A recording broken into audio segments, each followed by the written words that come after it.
रामधारी गुप्ता, खंड 1, प्रतिलेखन संख्या 21, 60 शब्द प्रति मिनट, डिक्टेशन 5 सेकंड में। स्टार्ट। अध्यक्ष महोदय, मैं आपका आभारी हूँ कि आपने मुझे बोलने का अवसर दिया।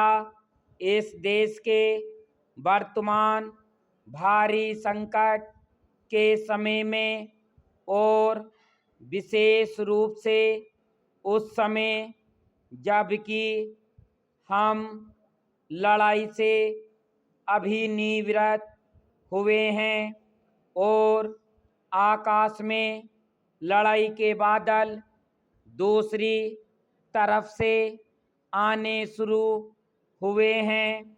हमारे वित्त मंत्री ने जो बजट पेश किया है वे इसके लिए बधाई के पात्र हैं।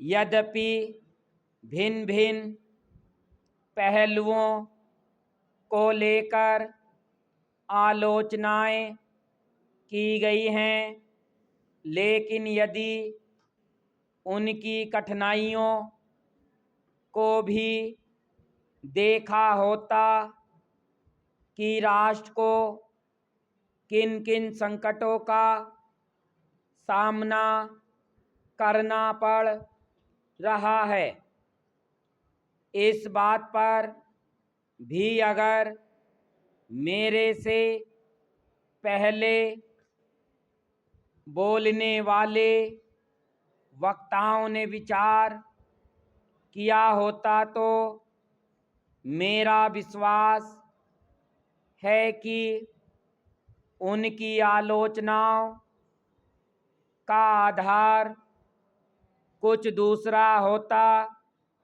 उन्होंने ऐसे कठिन अवसर पर यह एक संतुलित बजट पेश किया है, उसके लिए मैं उन्हें बार बार बधाई देता हूँ, लेकिन साथ ही साथ मैं अपना यह कर्तव्य समझता हूँ कि कुछ ऐसे विचार भी उनके सामने प्रस्तुत करूं जिससे उनकी कठिनाइयाँ कुछ हल हो जाएं।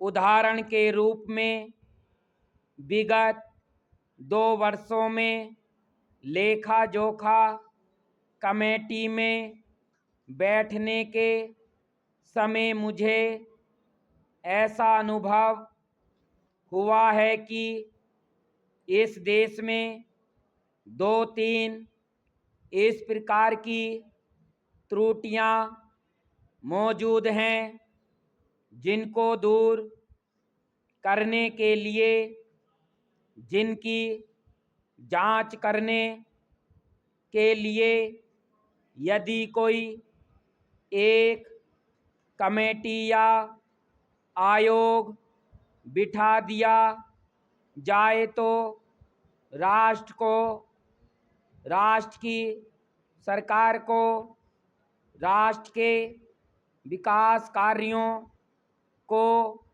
और राष्ट्र की रक्षा व्यवस्था के लिए करोड़ों नहीं अरबों की व्यवस्था फौरन हो सकती है। केवल शासन को जागरूक होकर कुछ कदम उठाने की आवश्यकता है।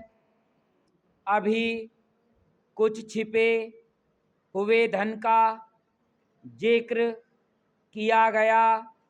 सरकार ने भी समय समय पर ऐसा आभास दिया है कि इस देश में लगभग 30,000 करोड़ रुपए का छिपा धन मौजूद है।